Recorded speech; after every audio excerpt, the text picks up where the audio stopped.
Que bom ver você aqui novamente. Então vamos dar seguimento ao nosso estudo e agora a gente vai entrar na aula 2, segunda parte do nosso contrato compra e venda. E eu vou começar falando para vocês ainda um pouco das limitações desse contrato. E aqui eu quero abrir um parênteses para você pegar o seu vadimeco, voltar aos dispositivos que eu vou mencionar e grifar. Combinado? Vamos lá então. Eu vou voltar no dispositivo 496, que fala o seguinte: é anulável a venda de ascendente a descendente, salvo se os outros descendentes do cônjuge do alienante expressamente houverem consentido. Parágrafo único. Em ambos os casos, dispensa-se o consentimento do cônjuge se o regime de bens for o da separação obrigatória. Dessa primeira limitação, eu quero destrinchar com vocês trazendo alguns elementos. Preste atenção, a lei fala que é anulável a venda de ascendente, linha reta, ascendente para descendente. Aí a primeira pergunta que eu faço para você é o seguinte: e se for o inverso? Se eu tiver uma venda sendo feita de descendente para ascendente, se aplica esse dispositivo? A resposta é não. Por quê? Porque se um filho está vendendo algo para o pai, eu não posso falar aqui nenhum tipo de prejuízo, né? Até porque esse pai comprando o imóvel do filho, quando ele vier, por exemplo, a óbito e abrir-se a herança dele, o bem ali vai se dividir igualmente para os seus herdeiros. Então não tem que se falar em prejuízo nenhum ou qualquer tipo de fraude. Essa lei, ela visa evitar fraude na compra e venda quando tem o pai que já quer adiantar a herança ainda em vida, entende? E burlar, beneficiando um filho, talvez, um herdeiro, em detrimento ao outro. Por isso que a lei fala de ascendente para descendente. Tudo bem, esse é o primeiro ponto. Outra questão que eu quero trabalhar com vocês é o seguinte: a lei não disse de pai para filho. Ele fala de ascendente para descendente. E quando nós olhamos para a linha reta, quem são meus ascendentes? Pai. Quem está acima de pai? Avô, bisavô, tataravô e etc. E na linha dos descendentes? Filho, neto, bisneto. Então, meus amigos, preste atenção nessa hipótese que eu vou falar para vocês. Eu posso ter um pai querendo vender um imóvel para um filho, via de regra, a lei fala que é anulável. Não pode, só se tiver o consentimento expresso dos demais irmãos e do cônjuge. Ok. Mas e se for do avô querendo vender para um neto? Olha aí, ó, os filhos estão vivos, mas ele quer vender diretamente para o neto. Aplica-se o dispositivo 496 e a resposta para você é sim, porque ele fala de ascendente e descendente, mas não falou de pai para filho, não condicionou.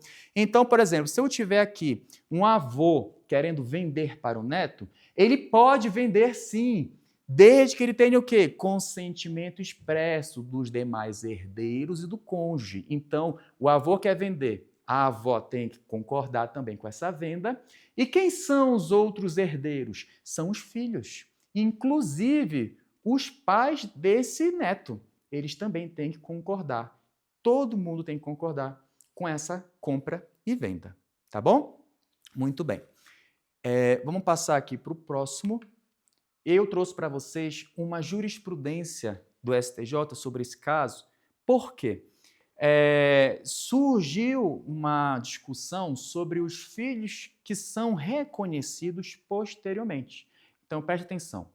Eu tenho 2 filhos e eu quero vender o meu imóvel para um dos meus filhos. E aí eu consigo, minha esposa concorda, meu outro filho concorda, e assim eu faço esse contrato de compra e venda. Pois bem, 2 anos depois, 3 anos depois da venda, aparece um outro indivíduo alegando que é meu filho, que eu concebi, na verdade, essa criança, de uma relação paralela, extraconjugal. E quando esse outro filho pede para ser reconhecido, faz exame de DNA e comprova que realmente é meu filho, aí juridicamente se estabelece aquele vínculo biológico, ele fala o seguinte: olha, quando vendeu-se aquele imóvel há 2, 3 anos atrás, não me perguntaram e eu não concordo. E aí? É anulável ou não anulável? Aplica-se ou não esse dispositivo? E aí esse caso chegou no STJ. O que foi que ele falou? É o seguinte: o STJ entendeu que o fato do reconhecimento e registro dos filhos concebidos fora da relação matrimonial, mesmo após tendo ocorrido a venda, a alienação de imóveis por contrato de compra e venda, ainda que não houvesse ali a existência de irmãos ou desconhecia-se esses filhos legítimos, aí ele fala o seguinte: não pode alegar que não houve esse consentimento. Por quê? Juridicamente, o dispositivo 496 fala que são os descendentes. E esse vínculo jurídico, para ser considerado filho, só se estabelece depois que o juiz reconhece esse vínculo e manda fazer alteração no registro. Quando eu faço a compra e venda, e naquele momento aquele indivíduo não tinha nenhum tipo de vínculo jurídico, não era ainda reconhecido como meu filho, então não tinha como ele ser escutado para ele poder dizer que ele não consente, para não, então, ter validade essa compra e venda. Tudo bem, Eric, entendi. Só que olha só, qual é a conclusão que eu tiro disso aqui? A conclusão mais razoável da interpretação desse julgado, do STJ, é o seguinte: tudo vai depender de como que o caso está se dando. Porque, olha só, às vezes eu faço essa venda para os meus filhos, mas eu sei, por exemplo, eu desconfio, eu sei que eu tenho um filho não reconhecido. Ou eu faço um contrato de compra e venda, e a lei fala que só mesmo os meus descendentes, o cônjuge tem que dar autorização, né? Mas eu estou, por exemplo, já sendo processado, estou com um processo de reconhecimento de paternidade contra mim. E aí, de alguma forma, para ser esperto, eu já vou e vendo meus bens para os meus filhos para garantir que vai ficar só com eles. Você está entendendo? Pois bem, então a conclusão que entendeu o STJ é o seguinte: olha só, se por um acaso tiver já indícios, for comprovado que está nessa situação onde já havia essa desconfiança ou estava em processo já uma ação de reconhecimento de paternidade, esse contrato de compra e venda celebrado, e depois, claro, né, o filho, aquele indivíduo sendo reconhecido como filho, esse filho, depois reconhecido, pode sim pleitear depois a anulação da venda com base nesse dispositivo. Tudo bem? Agora, se não foi essa a hipótese, eu não sabia que eu tinha um filho. Não sabia. Tive um caso extraconjugal, mas não sabia da existência dele. Vendi a minha casa para a minha filha mais nova. Todo mundo concordou, meus outros filhos e minha esposa concordou. Então a compra e venda é válida. E aí depois surgiu esse outro indivíduo, reconheceu que é meu filho e registrou. Tem meu nome no registro civil de nascimento dele. Muito bem. E aí? Nesse caso, o STJ fala o seguinte: ele não pode anular mais a compra e venda com base nesse dispositivo. Ele só vai conseguir anular se ele conseguir provar que a venda se fez por um preço inferior ao valor real dos bens. Então, ele não consegue por esse dispositivo, mas consegue por outra justificativa. Se ele provar que a venda foi simulada, foi por um preço muito abaixo do mercado, algo só para... Entende? Por exemplo, que eu conseguisse esvaziar a minha herança. E assim prejudicar qualquer outro indivíduo que viesse a reconhecer. Enfim, seria essa a hipótese. Tá bom? O STF também tem um posicionamento consolidado sobre isso. E ele seguiu a mesma linha do STJ. E ele falou o seguinte: aqueles herdeiros não reconhecidos no momento da venda não têm de ser ouvidos, porque somente o ato de reconhecimento tem o efeito de converter uma situação fática em status jurídicos. Ou seja, só depois de ser reconhecido em juízo e, então, ser proferida aquela sentença, né, com aqueles efeitos que vão retroagir, aí sim, nesse caso, ele pode ser ouvido e aplica seu dispositivo. Não sendo esse o caso, a compra e venda tem a sua validade mesmo sem o consentimento desse nosso terceiro possível filho que depois é reconhecido. Tá bom? Muito bem. Vamos falar dos prazos? Nessa situação que eu falei agora para vocês, da compra e venda, que via de regra é anulável, de ascendente para descendente, com exceção se houver consentimento, tá? Existe prazo. Vamos dizer que acontece, então, a hipótese legal, foi feita a compra e venda sem o consentimento de um dos herdeiros, ou foi feito sem o consentimento da esposa. E aí, qual o prazo? O que eu posso fazer? E aí o dispositivo fala o seguinte: bom, para esses legitimados, quem são os legitimados a propor uma ação judicial? Os herdeiros prejudicados ou o cônjuge que devia dar o consentimento também não foi ouvido. Eles têm o quê? Prazo decadencial de 2 anos contados da ciência do ato, que se presume absolutamente. Ou seja, presume-se absolutamente a partir do momento que a venda é concretizada. Venda se concretizou, eles têm 2 anos, os prejudicados, para poder ingressar com uma ação de anulabilidade contra esse contrato de compra e venda, tá bom? Eu coloquei uma observação para vocês também terem em mente o seguinte: já é uma situação pacificada nos tribunais, mas cônjuge é mencionado, olha aqui, ó, no artigo 496, ele fala de cônjuge. E companheiro, também se aplica? Bom, e aí eu lembro para vocês o seguinte: já deu um entendimento do STF que o artigo 1725, que fala da união estável, ele equipara a união estável ao casamento. Então, da mesma forma que a gente vai ler aqui, que eu preciso da autorização do cônjuge, você pode não ser casado, mas você vive com uma pessoa há muitos anos. Você já tem uma união estável. E se você vender sem o consentimento da sua companheira ou do seu companheiro, aplica-se também esse dispositivo e ele pode também requerer a anulação dessa compra e venda. Beleza?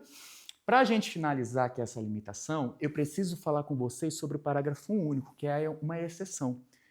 Uma exceção em relação ao cônjuge, tá? O que é que ele fala? Em ambos os casos, dispensa-se o consentimento do cônjuge se o regime for qual? Da separação obrigatória. Então, preste atenção nisso aqui. Essa exceção é importante e cai muito também em prova.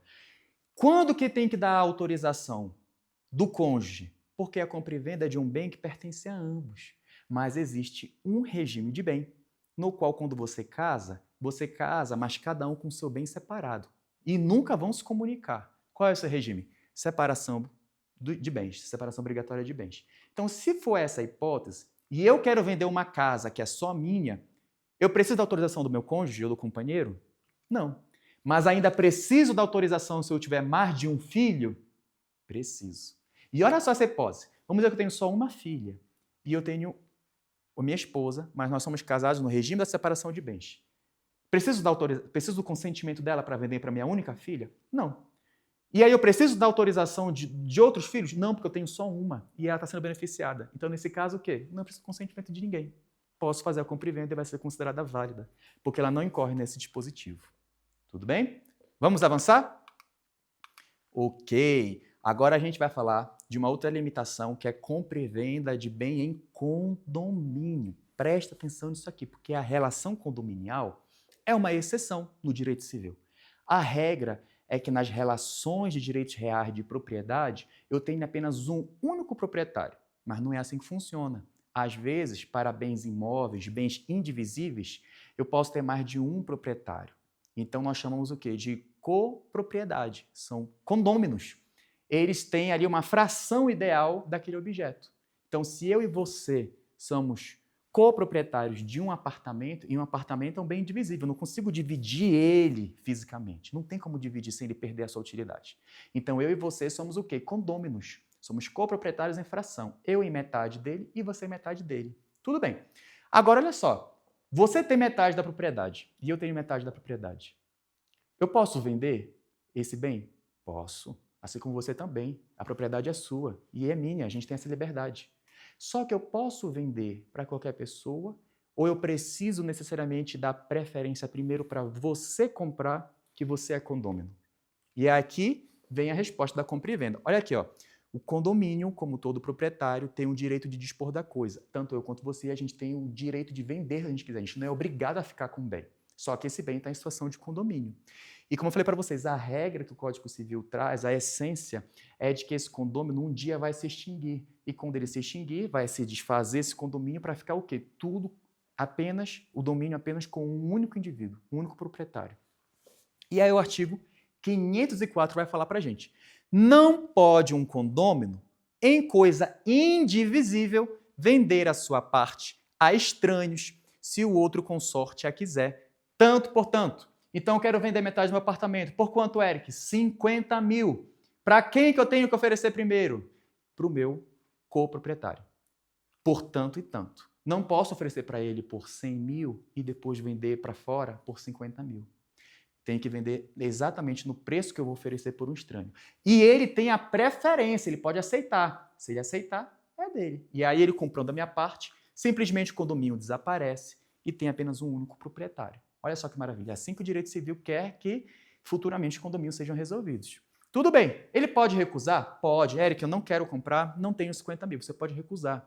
Aí, uma vez que você venha recusar, eu posso vender, então, agora, nesse valor para terceiro. Vocês entenderam? Esse é o dispositivo. O condômino, a quem não se der conhecimento da venda, poderá, depositando o preço, haver para si a parte vendida a estranhos, se o requerer no prazo de 180 dias, sob pena de decadência. Meus amigos, eu posso simplesmente vender a minha parte e não dar ciência para você, que é meu coproprietário. E aí, se eu não der ciência e depois você descobre, né? Aí você simplesmente perdeu, porque foi concretizada uma compra e venda e a outra parte, né, o estranho, já registrou os meus 50% da propriedade no nome dele? Não. O direito fala o seguinte, olha, você pode sim ainda pegar aquela metade vendida, mesmo que o meu contrato de compra e venda tenha sido válido. Esse é o seu direito de preferência pela ação de preempção. Ajuizando, então, no prazo decadencial de 180 dias. Só que basta que você o quê? Deposite o valor. O Eric vendeu por 50 mil. Aí você deposita em juízo os 50 mil, entra com a ação, e aí o juiz vai o quê? Simplesmente pegar aquela metade transferida, que não foi, não teve a preferência obedecida para você, devolve para você, e depois eu vou ter que arcar com prejuízo. Claro, com aquela pessoa que eu vendi. Tudo bem? Observação, então. O direito de preferência daquele condômino que tem a preferência de comprar na frente, esse direito de preferência ele tem natureza real, pois não se resolve em perdas e danos. Por que é que não se resolve em perdas e danos? Quando eu tenho um direito, uma relação contratual que ela é inadimplida ou violada, né, ali com culpa, resolve-se em perdas e danos. Mas nesse caso aqui do direito de preferência, a gente diz que ele tem característica de direito real, ou seja, o direito de preferência ele é um direito real. E aí isso que eu quero mostrar para vocês o seguinte, mesmo que eu venda a minha metade e já tenha sido transferido, registrado por terceiro estranho, o seu direito real ele acompanha a coisa dentro do prazo que você tem para exercer, de 180 dias. Então você consegue reclamá-lo independentemente se ele foi para terceiro, se ele foi para outra pessoa, se estiver dentro do prazo, você tem sim direito de reclamar se você quer comprar pelo mesmo valor que foi vendido. É um direito de preferência e ele acompanha a coisa enquanto você estiver dentro desse prazo. Perfeito? Vamos avançar então. Muito bem, venda mediante amostra. Isso aqui é interessante se você já foi no supermercado e aí você encontrou, ou na beira de estrada, você encontrou um jovem lá, um vendedor muito simpático, trouxe para você assim, olha esse queijinho que maravilhoso, cortadinho, experimenta, é o melhor queijo aqui da região.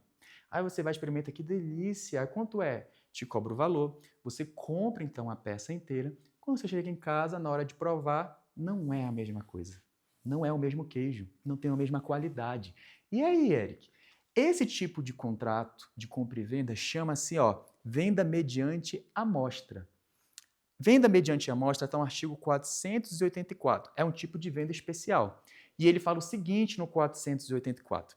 Se a venda se realizar à vista de amostras, protótipos ou modelos, entender-se-á que o vendedor assegura ter a coisa as qualidades que a ela correspondem. A amostra é o mesmo que um paradigma. Então, se você compra algo de amostra, aquele vendedor está assegurando que as mesmas qualidades do que você está provando é assegurado naquele produto que você vai estar adquirindo.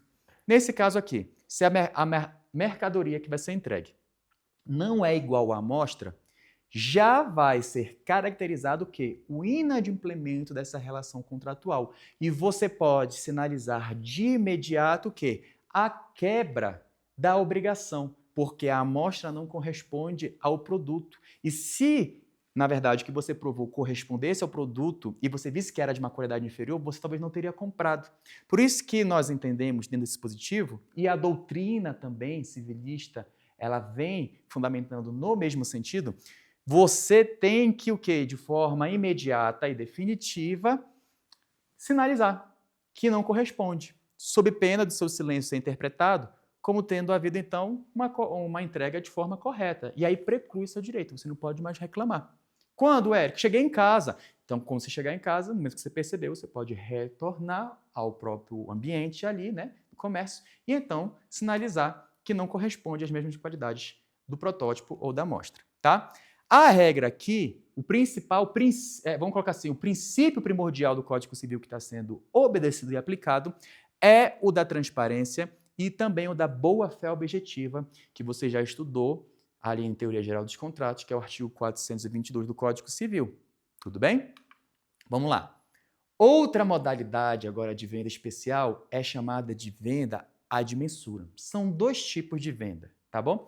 Eu tenho a venda ad mensuram e eu tenho também a venda ad corpus, tá? Deixa eu explicar para vocês como que funciona.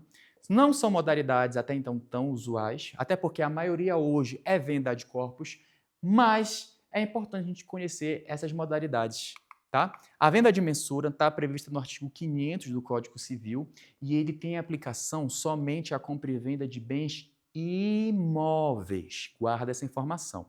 Tudo bem. O que é que ele fala para mim? Olha aqui. Se na venda de um imóvel se estipular o preço por medida de extensão ou se determinar a respectiva área e esta não corresponder, em qualquer dos casos, às dimensões dadas, o comprador terá o direito de exigir o complemento da área e, não sendo isso possível, o de reclamar a resolução do contrato ou abatimento proporcional do preço. Então, presta atenção aqui. Eu posso fazer um contrato de compra e venda de medida. Vou comprar uma fazenda e aí eu vou fazer um contrato, né, de compra e venda de que cada hectare dessa fazenda corresponde a 20 mil reais. E eu compro, por exemplo, 60 hectares. Aí você faz a multiplicação aí da matemática. Aí 60 hectares por 20 mil é o que você paga e você compra. Quando você faz lá, chama um engenheiro florestal, por exemplo, e ele vai fazer lá um georreferenciamento ali da tua área, ele verifica, na verdade, que você só comprou 55 hectares, não chegou a 60. Ou seja, você pagou a mais e recebeu a menos, mas o seu contrato de compra e venda foi por medida. Por isso que a gente chama de ad mensuram. E aí, Eric, como é que fica nesse caso? Aí o próprio dispositivo fala para a gente. Olha ali, ó. Se não houver uma correspondência entre essas medidas, o comprador, eu, que fui lesado, tenho o direito de exigir o complemento da área. A primeira coisa que eu vou fazer, olha, é 55, eu comprei 60. Então, a primeira coisa que eu tenho que exigir é a complementação. Então, tem que aumentar aqui para 60. Tudo bem. Agora, não sendo possível haver a complementação, aí o direito fala para a gente o seguinte: eu posso reclamar, então, a resolução do contrato ou o abatimento proporcional do preço. Como assim, Eric? Eu posso escolher. Tudo bem, o meu sonho, eu precisava montar um empreendimento que demanda 60 hectares. Com 55 eu não consigo. Eu posso resolver o contrato? Posso. Nesse caso, nessa hipótese, como não corresponde, e não é possível a complementação, posso resolver o contrato. Eu devolvo o que eu recebi, os 55 hectares, e ele me devolve todo o valor pago. Ou eu posso escolher simplesmente pelo abatimento proporcional do preço. Como assim, Érico, abatimentos? Não era 20 mil cada hectare? E aí, se ficou faltando 5 hectares, eu posso decidir, não, eu vou manter, mas aí você vai me devolver desses 5 hectares, 20 mil de cada. Fazendo o cálculo aí vai dar 100 mil. Perfeito? Muito bem. Eu tenho essas duas possibilidades nesse dispositivo. Observação em relação a esse ponto. Não pode ser pleiteada uma resolução ou um abatimento se puder ser feita a complementação. Nós seguimos o entendimento e o princípio, o juiz entende também, seguindo a mesma linha do Código Civil, de que deve sempre ser prestigiado, deve ser sempre preservado os efeitos do contrato que as partes compactuaram. Obedecendo o quê? O princípio ali da consensualidade, do pacta sunt servanda, liberdade da gente pactuar. Então, o juiz quer sempre preservar o contrato. Somente se não for possível cumprir o contrato, aí nessa hipótese você pode pedir a resolução do nosso contrato ou o abatimento proporcional do preço, mas o juiz sempre vai tentar cumprir o contrato. Então, se pode haver a complementação, vamos dar a complementação para ele, dar os 5 hectares que estão faltando. Perfeito? Muito bem. Aqui nesse caso, também pode ocorrer vício redibitório, né? Se eu estou vendendo uma compra, uma relação contratual comutativa, pode acontecer de ter o vício redibitório. O que é o vício redibitório? São aqueles vícios no momento da compra, da venda, né? Que eles não são conhecidos, vícios ocultos, que diminuem o valor da coisa ou os tornam inútil, né, para o fim que eles se destinam. Tudo bem, isso pode acontecer? Pode. E aí, se isso vier a acontecer, eu que comprei o imóvel tenho um prazo decadencial de 1 ano contado a partir do registro do título, para poder, então, o quê? Reaver, conseguir reclamar a devida compensação, tá? Aqui diz o seguinte também, porém, e não da efetiva entrega da coisa. Se houver um atraso na emissão da posse atribuível ao alienante, a partir do momento que eu conseguir entrar no imóvel para poder verificar o vício, é que conta esse prazo de 1 ano. Apenas essa observação para vocês, tá? Mas pode acontecer também o contrário. E se houver excesso? Tá, Eric? Como comprador, houve falta. Mas, na verdade, houve excesso. Comprei 60 hectares, mas na hora de fazer ali o georreferenciamento, enfim, eu estou com 70. Não estou com 60, não. Quem foi prejudicado não fui eu, foi o vendedor. E aí? Bom, se houver excesso aqui, o vendedor, se ele provar que ele realmente tinha motivos de ignorar, de alguma forma ele não tinha como mensurar, não sabia, foi um erro mesmo, tá? Ele ignorava, poderá eu, como comprador, escolher o quê? Ou eu vou complementar o valor, ó, fiquei com 70, então eu vou te pagar os 10 hectares a mais, tá, que eu recebi. Eu escolho, ou eu complemento o valor, ou eu devolvo o excesso. Se eu não fizer isso, vai estar caracterizado o quê? Um enriquecimento ilícito. E o enriquecimento ilícito, ele é vedado, ele é proibido no Código Civil, não pode, tá? Onde está previsto, Eric? Artigo 500, parágrafo 2º, você já grifa no seu vadimeco, fala lá do excesso. Muito importante esse dispositivo, tá? E agora, o último que falta aqui dessa modalidade especial é a venda ad corpus. E eu falei para vocês que a venda ad corpus é o mais comum. Porque hoje em dia, quando você compra um imóvel, você não compra, eu vou comprar por metro quadrado, vou comprar por hectare. Talvez por hectare funcione mais no rural, mas no urbano, né, a gente não faz isso, não compra por metro quadrado. Você compra o quê? A casa, você compra a chácara, você compra o sítio. E aí a venda de corpo é o seguinte, parágrafo 3º do dispositivo 500, queria falar. Ele fala o seguinte, ó, não haverá complemento de área nem devolução de excesso se o imóvel for vendido como coisa certa e discriminada, tendo sido apenas enunciativa as referências das suas dimensões, ainda que não conste de modo expresso ter sido a venda ad corpus. Então, a gente entende que a venda ad corpus ela é regra. Se eu quiser que a minha venda seja ad mensura, ela tem que vir expressa, porque a lei já fala que a venda ad corpus é o que a gente vai presumir. Se não vier nada escrito, presumo que é a venda ad corpus. Então, se eu vender lá, apartamento 504, da rua Altacílio Negrão, centro de Lavras, se eu estou vendendo o apartamento 504, eu preciso colocar todas as medidas, as dimensões? Não. É o apartamento 504, é uma venda de corpus. É isso aqui. E aí, aquilo que eu estou vendendo, pronto. Não posso reclamar depois que eu vendia mais, vendia menos. Pronto, é o objeto em si. Eu vou vender a Chácara do Paraíso. A Chácara do Paraíso todo mundo conhece como sendo aquele pedaço de terra, que tem um pedaço ali do imóvel, tem um laguinho, tem um curral. Eu vendi, mas pensei que era só a casa. Não, venda de corpus é tudo aquilo referenciado. Tudo bem? Ok. Vamos avançar aqui agora, meus amigos, para a gente finalizar o nosso contrato de compra e venda. Nós vamos falar das cláusulas especiais. E as cláusulas especiais vocês vão encontrar ali a partir do nosso artigo 505, 506. Quero que vocês peguem no vadimeco de vocês e comecem a grifar, tá bom? Olha o que ele fala lá. Primeira cláusula especial é a cláusula de retrovenda.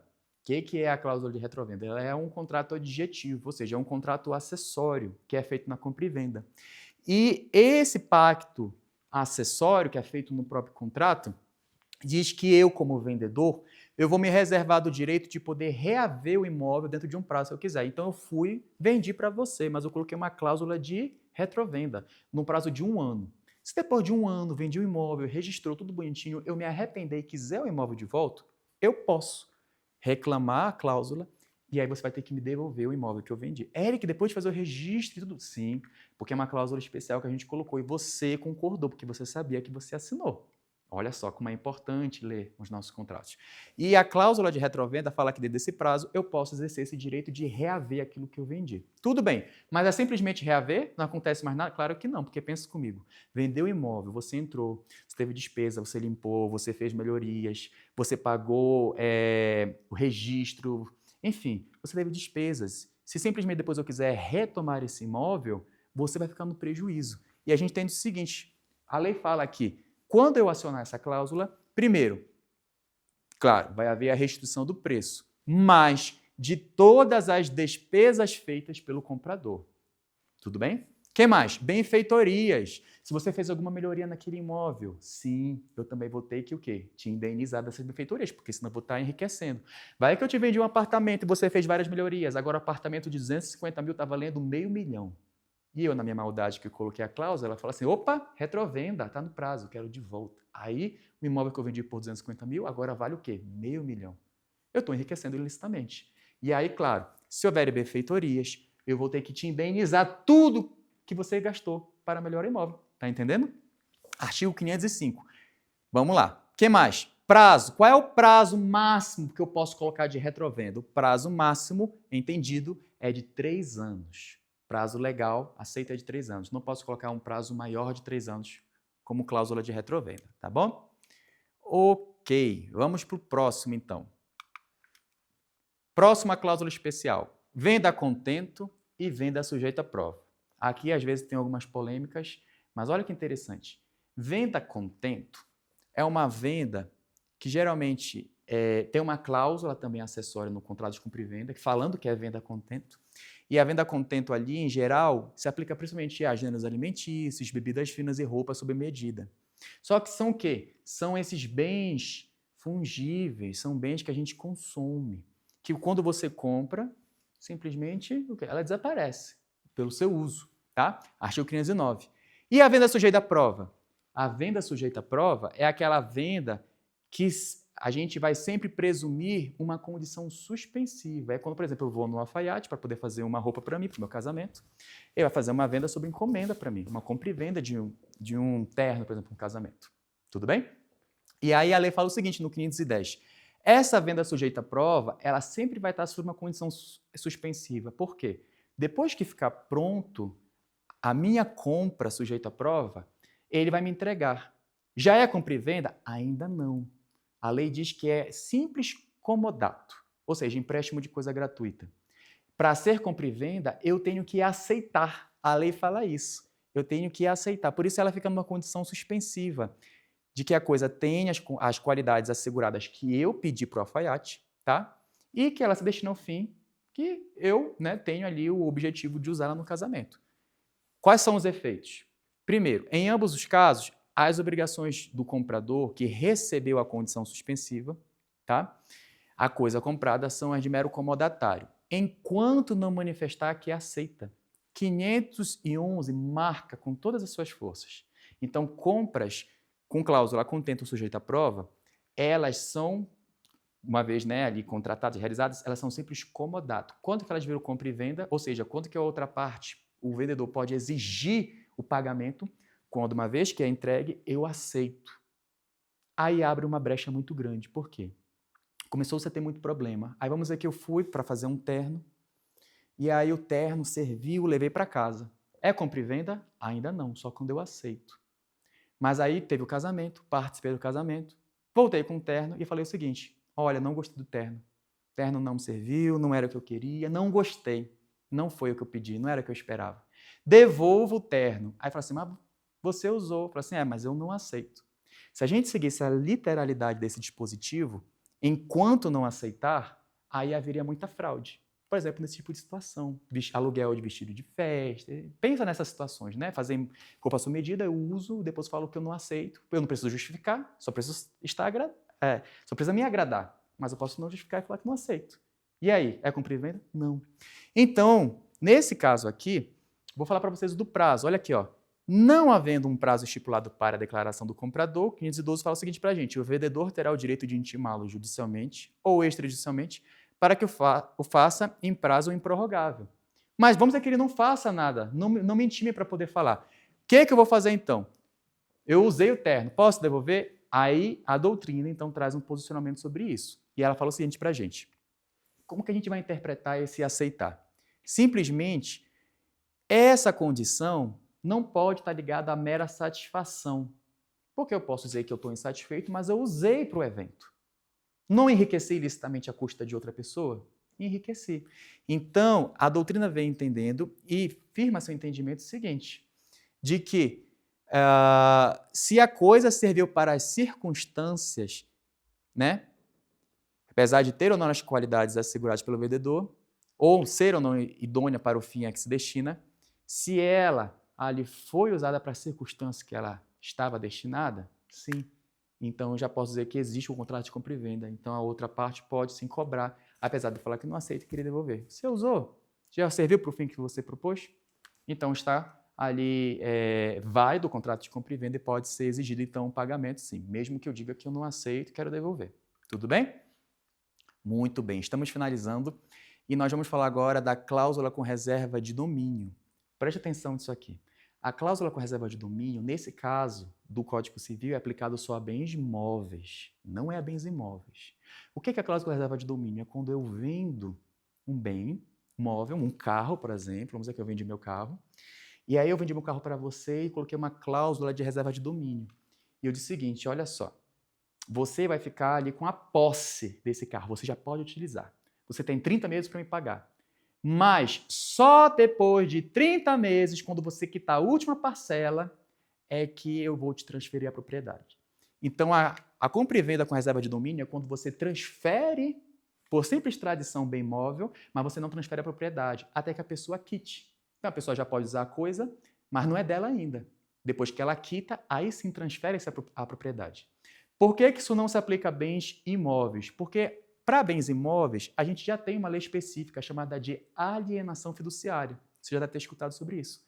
A alienação fiduciária é a mesma coisa, é quando o banco, por exemplo, você compra, né, ali faz um financiamento, fica no nome do banco, e aí você tem a posse. A propriedade é do banco. Só passa para você depois que você quita todo o financiamento. Enquanto você não quita, aquele imóvel está servindo como que uma garantia. E aqui também, na cláusula de reserva de domínio, a grande questão é trazer segurança, protege nosso vendedor em caso de inadimplência, porque a propriedade é dele, ele pode depois reaver o bem. Inadimplência, se o comprador não pagar, o vendedor pode notificar extrajudicialmente e retomar o bem. E o registro, para valer contra terceiros, nesse caso, né, o contrato deve ser registrado nos órgãos competentes. Pessoal, nós finalizamos aqui o contrato de compra e venda.